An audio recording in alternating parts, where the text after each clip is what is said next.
Y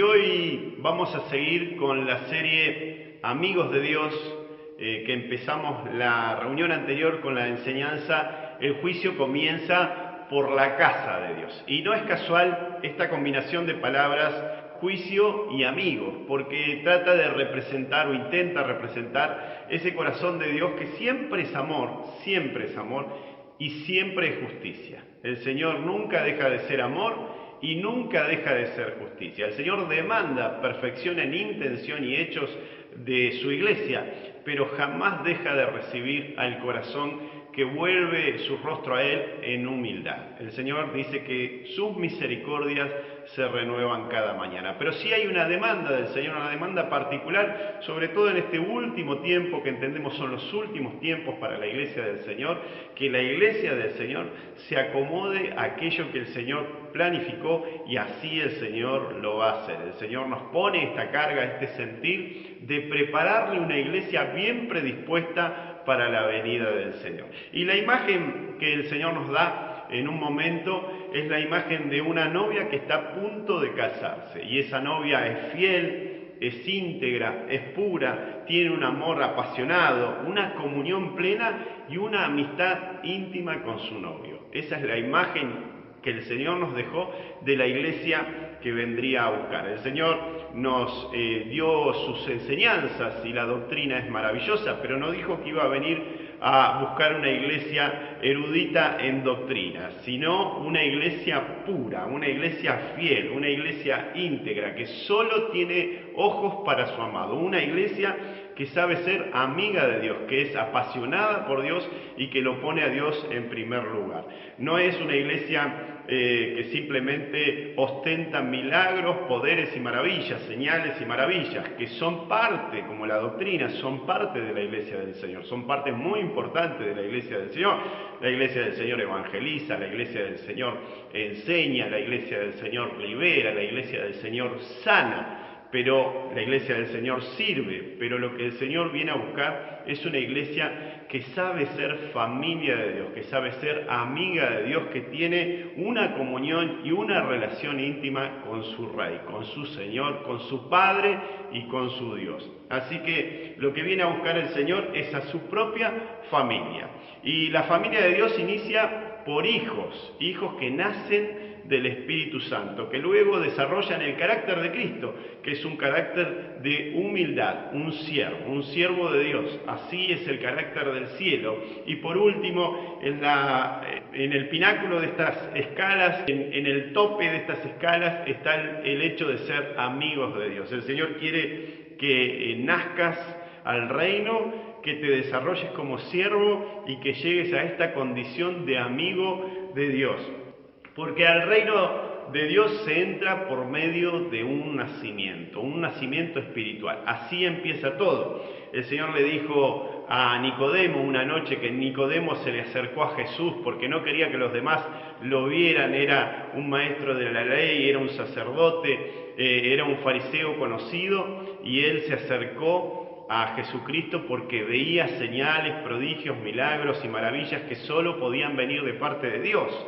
Pero no había cortado con esta situación de desear quedar bien con la gente. Él lo buscó de noche y el Señor lo captó, pero igual le dejó una enseñanza importantísima. Jesús le dice en Juan, capítulo 3, versículo 5, Jesús le respondió: de cierto te digo que el que no nace de agua y del Espíritu no puede entrar en el reino de Dios. Así que nosotros nos hacemos familia de Dios naciendo del Espíritu Santo. Dice de agua y del Espíritu. El agua simboliza el arrepentimiento, y eso también está simbolizado en el bautismo en aguas, que es el bautismo de arrepentimiento, cuando nosotros reconocemos nuestros pecados y que Jesucristo es nuestro Señor y que vino a dar su vida por nosotros y que lo vamos a seguir con todo el corazón.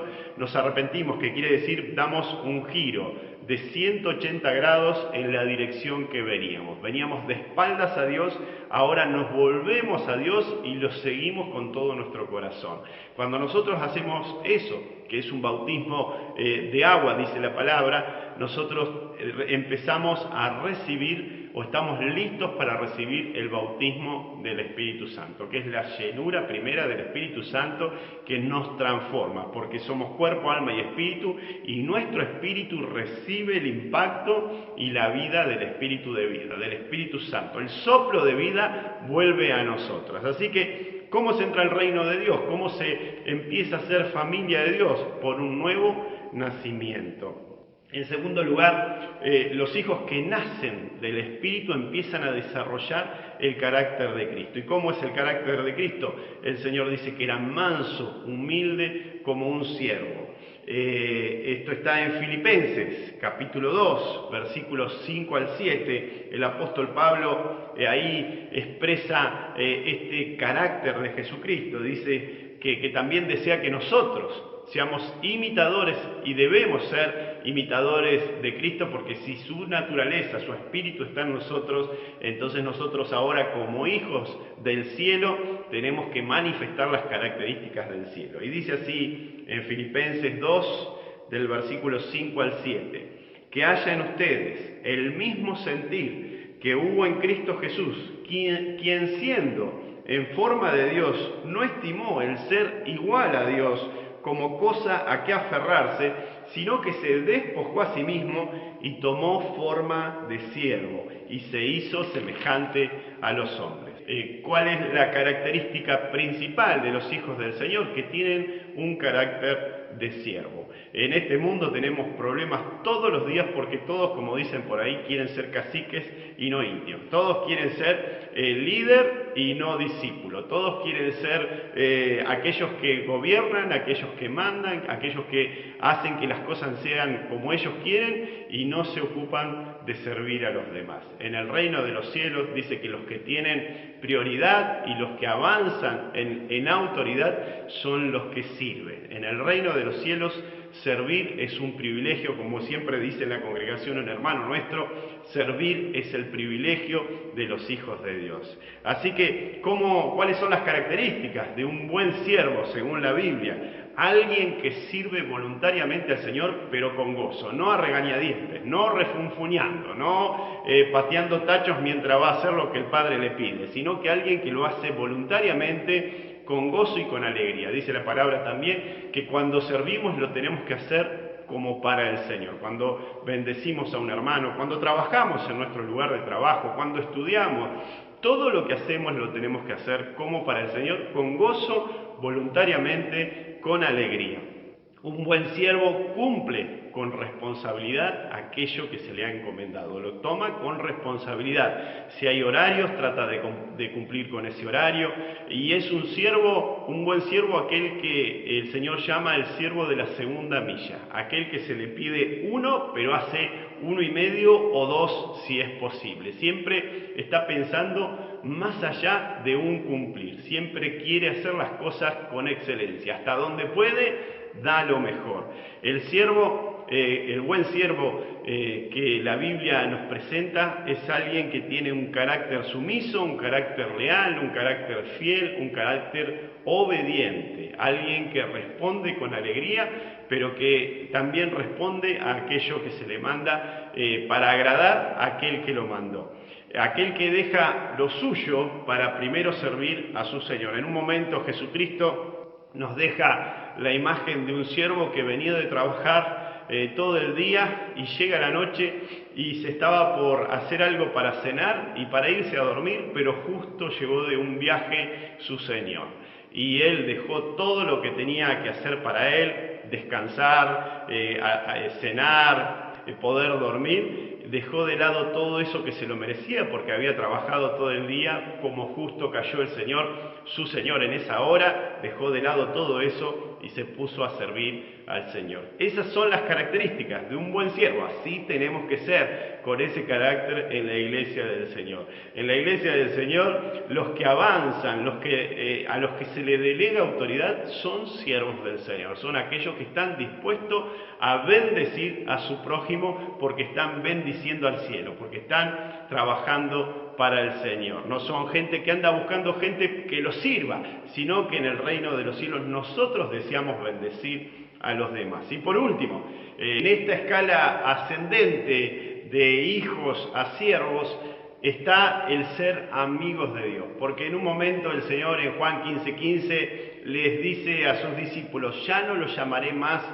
siervos, sino amigos, porque un siervo no conoce los planes y propósitos de su Señor, pero un amigo sí conoce cuáles son los planes y propósitos de su Señor. La palabra amigo en hebreo es la palabra ahab, que quiere decir aquel que ama o aquel que es amado. Y siempre expresa una fuerte conexión emocional, una relación en donde hay una fuerte conexión emocional, como por ejemplo, como bien expresaba Jesús en ese ejemplo, entre una novia y un novio, entre un buen padre, una buena madre y un hijo, entre dos amigos entrañables, como fue el caso del rey David y Jonatán, su amigo, quienes tienen un respeto mutuo, tienen una admiración mutua y tienen un tipo de relación que quizás no tienen con los demás. Pero estos ejemplos son humanos. Lo que el Señor nos dice que Él quiere ser amigo de todos sus hijos. El Señor no hace acepción de personas. El Señor sí nos dice que hay personas que sí valoran esta invitación a ser amigos, a estar todos los días en la mesa del Señor, en la mesa del Rey, y entonces estos son los que alcanzan este tipo de relación que el Señor quiere para vos y para mí. El Señor no distingue entre uno y otro. Podés estar hoy postrado en una cama porque el Señor así lo permitió, aunque el plan del Señor siempre es la salud y la sanidad, pero a veces por determinados caminos del Señor nos toca estar restringidos, limitados físicamente o por cuestiones de edad, y a la vez podés tener toda la posibilidad de alcanzar esta escala ascendente en la relación con Dios, de llegar a ser amiga o amigo de Dios. Nada te impide ser aquello que el Señor desea que seas y que es el máximo plan del cielo para nuestras vidas. El Señor quiere que seamos sobre todo, no solo hijos y siervos, sino sobre todo amigos de Dios. Así que los hijos nacen y entran al reino de los cielos. Los siervos, los buenos siervos, son esos hijos que empiezan a desarrollar el carácter de Cristo y son recompensados. Fíjate lo que dice Colosenses 3, 23, 24. Dice el apóstol Pablo: y todo lo que hagan, háganlo de corazón, como para el Señor, y no como para la gente, porque ya saben que el Señor les dará la herencia como recompensa, pues ustedes sirven a Cristo el Señor. En Mateo 25, 21 dice nuestro Señor Jesucristo: y su Señor le dijo: bien, buen siervo y fiel, sobre poco has sido fiel, sobre mucho te pondré, entra en el gozo de tu Señor. Así que los hijos nacen y entran al reino de los cielos, los buenos siervos son recompensados, pero los amigos son traspuestos. Y uno de estos amigos que han sido traspuestos por Dios, que quiere decir que son llevados más allá. ¿Vieron como en la película Toy Story, que está este superhéroe del espacio Buzz, que dice más allá y hacia el infinito? Eso quiere decir justamente la palabra traspuesto, quiere decir mucho más allá. El Señor a sus amigos los lleva más allá en revelación, más allá en comunión, más allá en visión, más allá en plenitud, porque dice la palabra que hay plenitud de gozo en su presencia. Los que son amigos del Señor y que entran en lo secreto y tienen una relación íntima, una comunión íntima, una amistad íntima con Dios, salen plenamente satisfechos. Enoc, que fue un amigo de Dios, quiere decir aquel que está dedicado a Dios, aquel que está enfocado en Dios. En Génesis 5:24 cuenta brevemente sobre su vida, dice: caminó pues Enoc con Dios y desapareció porque le llevó Dios. Y Hebreos, el apóstol en Hebreos 11:5 explica diciendo: Por la fe, Enoc fue traspuesto para no ver muerte y no fue hallado porque lo traspuso Dios y antes que fuese traspuesto tuvo testimonio de haber agradado a Dios. Qué maravilloso es saber que hay gente, muy poca gente que valora, esperamos recibir esta sabiduría de parte de Dios como iglesia, de poder hacernos amigos de Dios a tal punto que Dios te quiera tener cerca de su corazón. Y a sus amigos los transpone. ¿Qué quiere decir? Que los lleva más allá. Así como Jesús llevó a sus amigos, a sus discípulos más íntimos, a Juan, a Pedro y a Jacobo al monte Tabor, al monte de la transfiguración. ¿Y qué hubo ahí? Plenitud, de gozo. Cuando el Señor los lleva a ese monte, hay una manifestación gloriosa de la presencia del Señor, hay una manifestación maravillosa de Dios sobre sus vidas, tan fuerte que Pedro dice: Señor, hagamos unas enramadas en este lugar, quedémonos en este lugar para siempre. Porque, como bien les decía, hay plenitud de gozo en su presencia. El lugar de la satisfacción plena es estar al lado, pegado al corazón de Dios. Aquellos que entran en lo secreto son llenados todos los días por su presencia y no necesitan servirse de los demás, ni alcanzar bienes materiales, ni alcanzar reconocimientos de la gente, ni tener muchos likes en Facebook, ni tener muchos seguidores en YouTube, sino que la satisfacción de su corazón es estar cerca del Señor. Y para eso no hay impedimento alguno, no necesitas estudios, no necesitas títulos, no necesitas haber nacido en una casta especial, en una familia especial, sino que necesitas tener hambre y sed por Dios. Necesitas desear estar en su presencia. Es todo lo que necesitas. Y el Señor te va a llenar. Hay un hilo conductor en toda la historia del plan de salvación de los hombres desde el inicio. ¿Y cuál es este hilo conductor? Que recuperemos nosotros esa relación íntima que Dios tenía con el hombre antes de la caída en el jardín del Edén. Dice la palabra del Señor que el Señor se paseaba por el jardín y tenía una relación, una comunión íntima con Adán y con Eva. El Señor desea que volvamos a ese punto de relación. El Señor es un Dios de relaciones. El cristianismo es una religión, no una falsa religión, ni una tradición religiosa, pero sí una religión, o la única religión de relación con Dios. El Señor nos enseña que lo que más desea el cielo es que volvamos a estar en su casa, no solo en su casa, sino en su cocina y en su mesa, todos los días en lo secreto del corazón de Dios. Así que si algo vino a restaurar Jesús es esta idea, porque Jesús, antes de hacer cualquier cosa, antes de hacer cualquier acción, aunque fuera buena, de bendición, de libertad, de sanidad o de salvación, primero oraba, primero hablaba con el Señor y Él lo expresó una y otra vez. No hago nada para hacer mi voluntad, sino que todo lo que hago es para agradar a mi Padre. Y el Señor Jesús también nos enseñó que Dios es Dios, Dios de todo lo creado, creador de todo lo existente, todopoderoso, omnisciente, pero que también es Abba, que Abba quiere decir papá de familia. Él es tu Padre y Él te quiere tener cerca de su corazón. Y no hay impedimento, no hay condición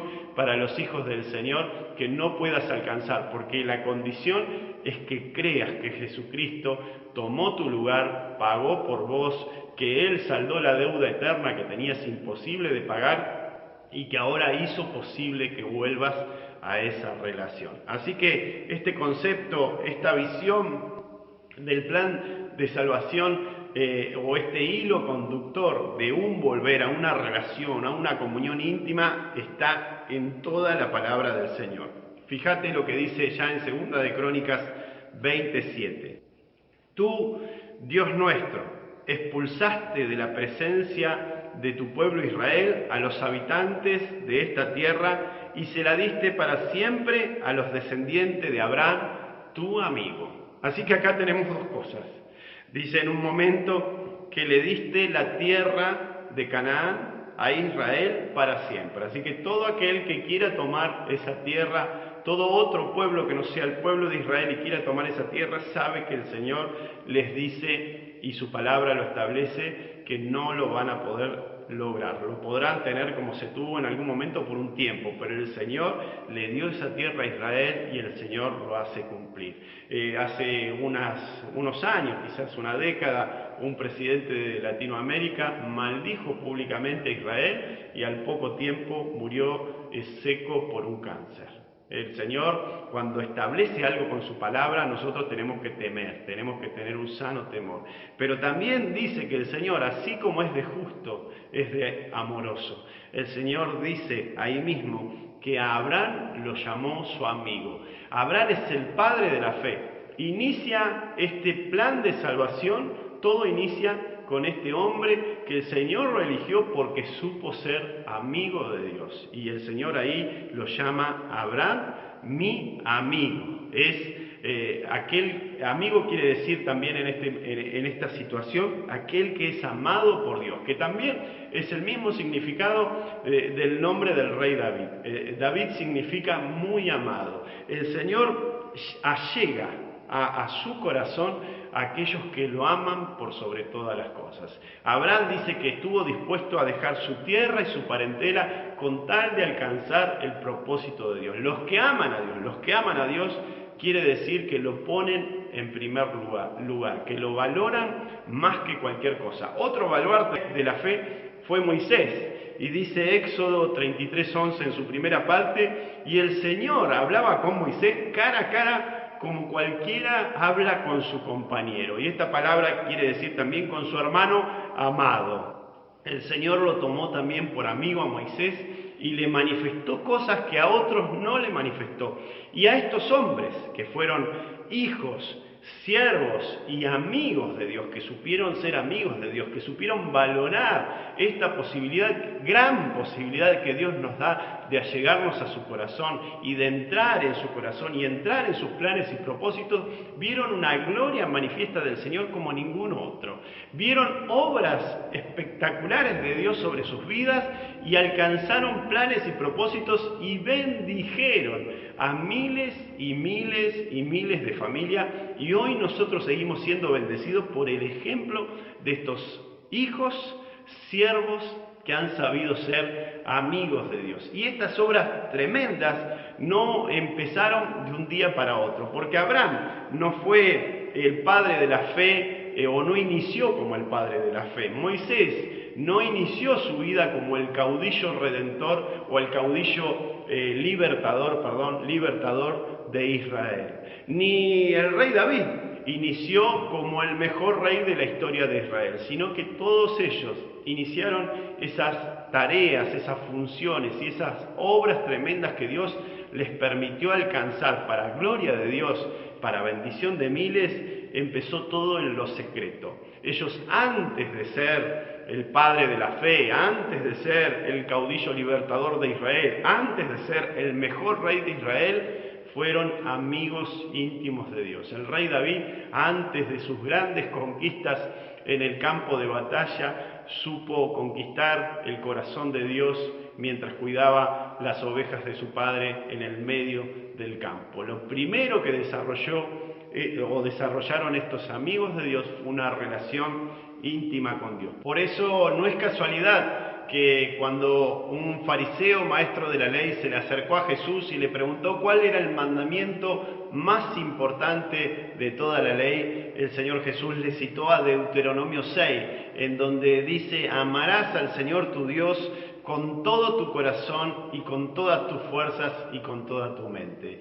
Porque lo que el Señor propone, el cielo propone, no es una tradición religiosa, no es un cumplir con mandamientos esclavizantes, no es un participar de ritos o ceremonias de oblación externa, de purificación externa, no es hacer o realizar oraciones mecánicas o memorizadas, sino que es desarrollar o crecer en una relación de amor, en una comunión íntima, en una amistad íntima, así como un buen padre tiene una buena relación con un buen hijo. El Señor nos habla de que lo primero que Dios quiere es una relación paternal, pero enseguida nos habla de una relación fraternal. El Señor Jesús le agrega a este mandamiento y primer y prioritario mandamiento que está en Deuteronomio 6, y que tampoco es casualidad que justamente habla de una cuestión familiar, porque Deuteronomio 6 no solo dice amarás al Señor tu Dios con todo tu corazón,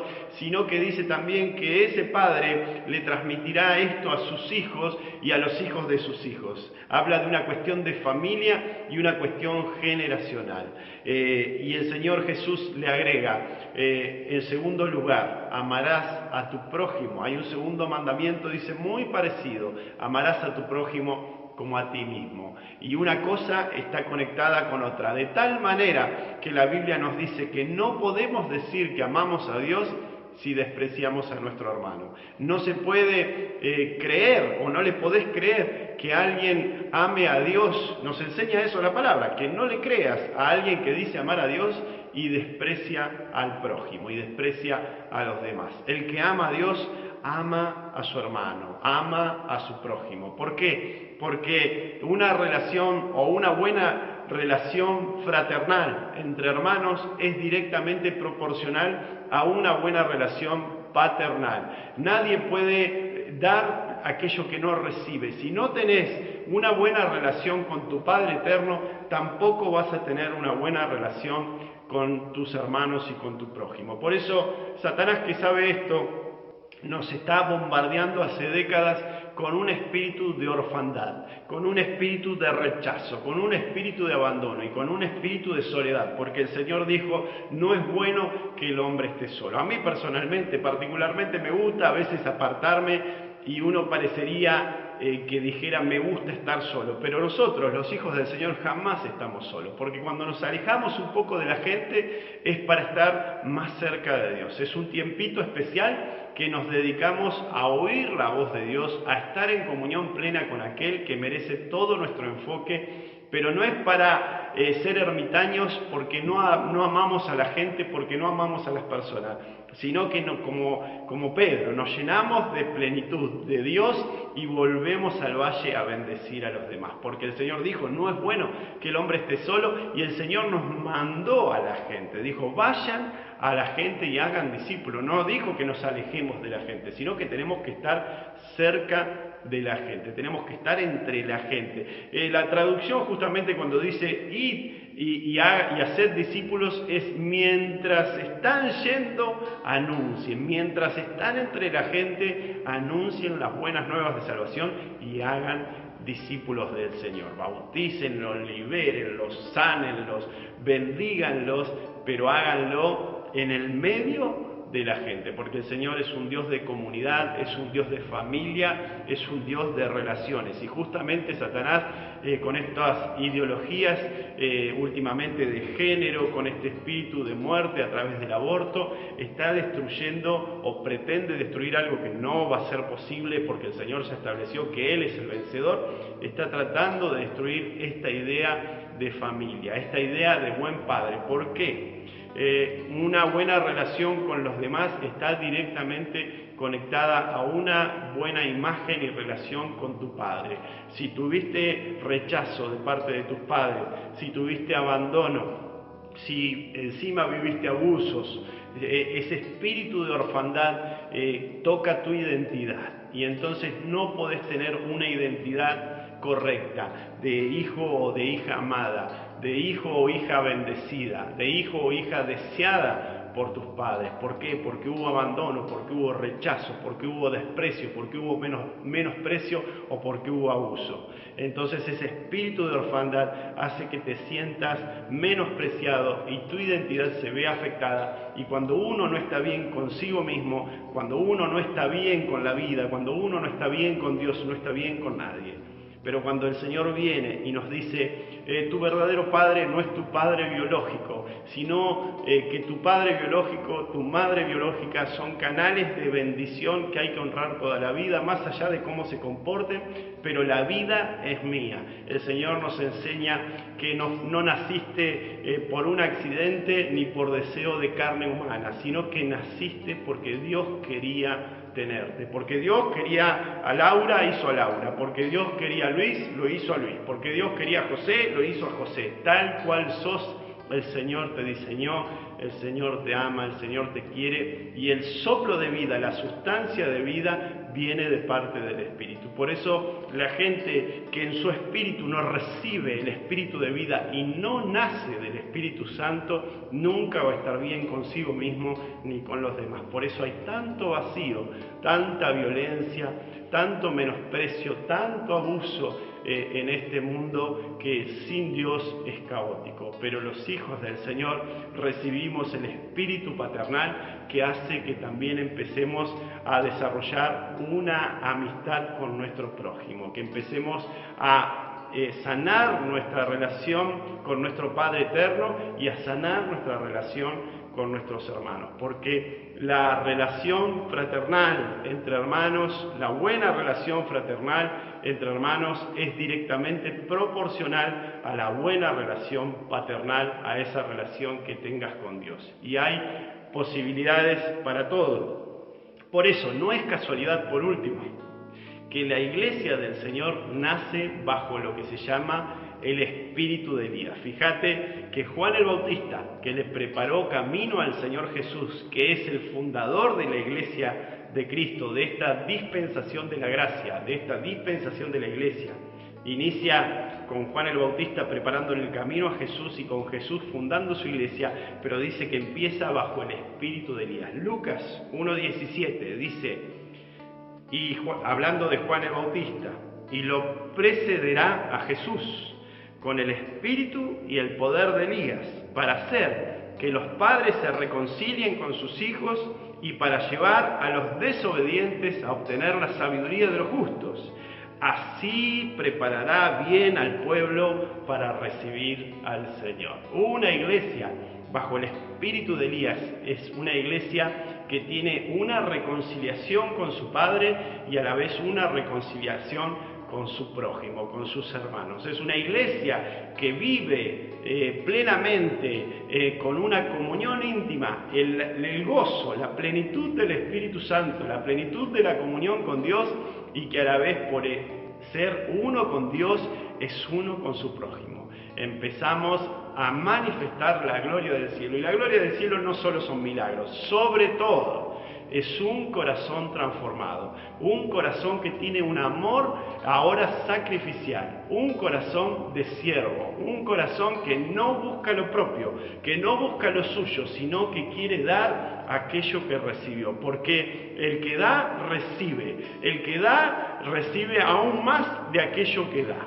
Dando es como recibimos, te cambia la mente, te cambia el corazón, y esa es la iglesia que el Señor quiere para este tiempo. No gente que anda sirviéndose de la gente para su propio ministerio, no gente que anda buscando logros personales, y no mucho menos gente que dentro de la iglesia espiritualiza sus propios objetivos, gente que se sirve de los hermanos para alcanzar su éxito personal. El Señor nos libere de esa contaminación y traiga a esta iglesia con el espíritu de Elías, que es una iglesia que tiene una relación íntima con su Padre amado, que Dios es todopoderoso, Dios es omnisciente, omnipresente, eterno, infinito, insondable, pero que también es Abba, papá de familia, Padre nuestro. El Señor está preparando a su pueblo para recibir, como bien dice ahí, prepara al pueblo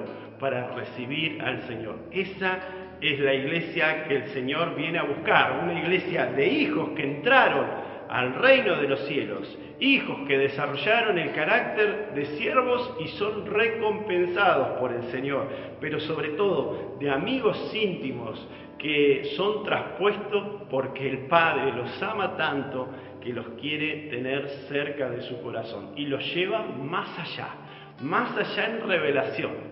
más allá en unción, más allá en amor sobrenatural, en amor derramado, más allá en fe, más allá de lo temporal. Entran en una visión sobrenatural, poderosa, gloriosa, y no necesitan de nada y de nadie para satisfacer sus corazones, porque en su presencia hay plenitud de gozo, sus corazones son tan llenos que desbordan. Entonces, en vez de andar buscando recibir de los demás, salen a impartir y a dar aquello que Dios le dio. Esa es la iglesia que el Señor viene a buscar.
Hola a todos, desde Iglesia Cristiana de la Costa, les recordamos que en este tiempo estamos conectados a través de las redes.